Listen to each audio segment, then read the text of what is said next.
নমস্কার বন্ধুরা, মেঘার সাথে বাঙালিয়ানার আরও একটি নতুন পর্বে আপনাদের সবাইকে স্বাগত।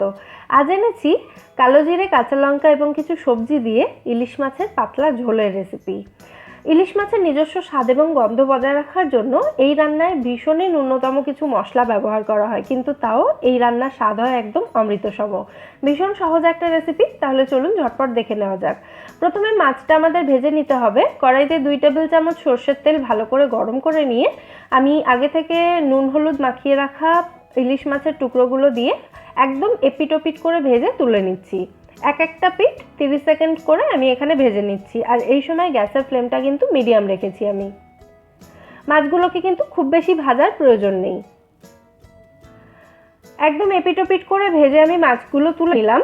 আর এই যে বাকি তেলটা রয়েছে এর মধ্যে আমি বেগুন দিয়ে ভেজে নিচ্ছি। একটা 250 গ্রাম ওজনের বেগুন আমি এখানে অর্ধেকটা ব্যবহার করেছি, আর এইভাবে বড় করে বেগুনটাকে কেটে নিয়েছি। বেগুনের টুকরোগুলো লাল লাল করে ভাজা হয়ে গেছে, এটাকে আমি তুলে নিচ্ছি। তারপর এই বাকি তেলটার মধ্যেই ফোড়নের জন্য দিয়ে দেব 1/2 টিস্পুন মতো কালো জিরে এবং একটা চেরা কাঁচা লঙ্কা। কালো জিরে কাঁচা লঙ্কাটা একটু ভাজা ভাজা হতে দিতে হবে, এবং যখন দেখবেন ফোড়ন থেকে খুব মিষ্টি একটা গন্ধ বেরোতে শুরু হয়েছে, সেই সময় এর মধ্যে দিয়ে দিচ্ছি একটু বড় করে কেটে রাখা কুমড়োটাও এখানে মোটামুটি 200 গ্রামের কাছাকাছি নিয়েছি আমি। বেগুনের মতো কুমড়োটাকেও দেখুন খুব সুন্দর করে আমি ভেজে নিয়েছি, তবে কুমড়োটা তুলে রাখতে হবে না। এবার এই কুমড়োর মধ্যে দিয়ে দেবো আমি স্বাদ মতো নুন এবং 1/2 টিস্পুন মতো হলুদ গুঁড়ো। নুনটা কিন্তু আপনারা ঝোলটা দেওয়ার পরেও অ্যাড করতে পারেন।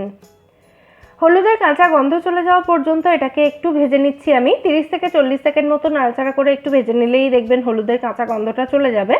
তারপর এর মধ্যে দিয়ে দিতে হবে ঝোলের জন্য পরিমাণ মতো জল। যেহেতু এটা পাতলা ঝোল রান্না করছি, সেই জন্য জলের পরিমাণটা একটু বেশি দিতে হবে। আর অবশ্যই কিন্তু এই রান্নায় গরম জলই ব্যবহার করতে হবে।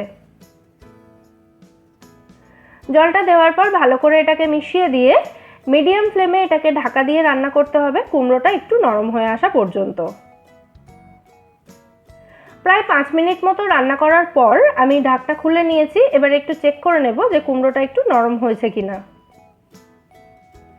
দেখুন কুমড়োটা একটু নরম হয়ে এসেছে, কিন্তু পুরোপুরি এখনো সেদ্ধ হয়ে যায়নি। ঠিক এই পর্যায়ে এখানে আমি মিশিয়ে দিচ্ছি ভেজে রাখা বেগুন এবং মাছের টুকরোগুলো। বেগুন আর মাছের টুকরোগুলোকে ঝোলের মধ্যে ডুবিয়ে দিতে হবে ভালো করে। মাছ এবং বেগুন এই দুটোই কিন্তু রান্না হতে খুব বেশি সময় লাগে না, মানে ইলিশ মাছ এবং বেগুন এই দুটো জিনিস, সেই জন্য আমি এই পর্যায়ে এগুলোকে অ্যাড করলাম।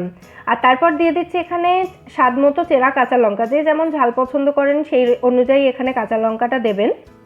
আর এই সময় কাঁচা লঙ্কাটা দিলে কাঁচা লঙ্কার ফ্লেভারটা কিন্তু খুব ভালো থাকে এই ঝোলের মধ্যে। মাছ এবং বেগুনটা দেওয়ার পর মিডিয়াম ফ্লেমে ঢাকা দিয়ে এটাকে আরও 5 মিনিট আমি রান্না করে নিয়েছি। এখন দেখুন কুমড়োটা খুব ভালো মতো সেদ্ধ হয়ে গেছে। আমাদের রান্না এখানে অলমোস্ট রেডি।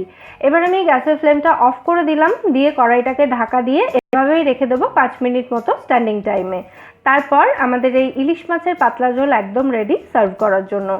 গরম ভাতের সাথে এই ইলিশ মাছের ঝোলের স্বাদ কিন্তু একেবারে অমৃতসম। অবশ্যই এটা বাড়িতে ট্রাই করে আমায় জানাবেন রেসিপিটা আপনাদের কেমন লাগলো।